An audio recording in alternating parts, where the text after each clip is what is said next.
چې لږ غوندې سرکاري ګل ورته لګېدلی د پاکستان قانون دته اپنے گھر کی لونډي نظر آ رہی ہوتی ہے بس د کور چې کم دنو خادمه ورته ښکاري خپو د لاندې چې کم دنو روندي چقی چې معمولی ګل ورته دلته لګېدلی خو هغه په هر اداره قانون اړو دته ښکارېږي حضرت عمر رضی الله عنه باندې حضرت کعب رضی الله عنه په عدالت کې کیس جمع او حضرت عمر رضی الله عنه امیر المؤمنین جج حیران شو چې امیر المؤمنین باندې کیس جمع شو ملزم په حیثیت به راغواړم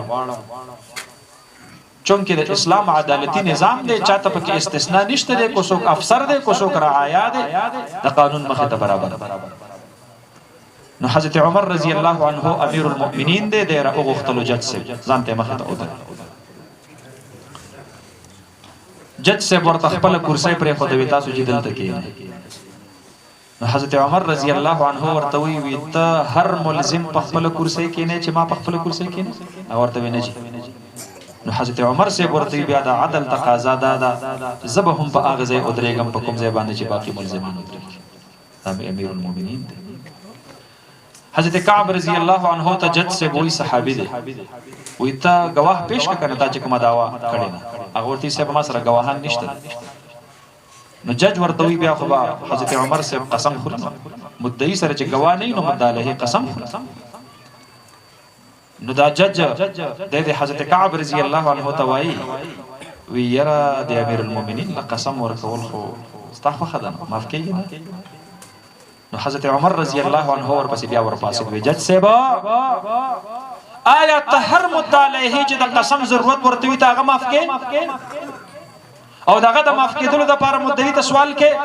هغه ورته وی نه جی نو بیا زما د معاف کېدلو د لپاره ولې ته سوال کې دا خو عدالتي انصاف نشته بالآخر حضرت عمر رضی الله عنه ته قسم ورکول کېږي او خپل قسم خوري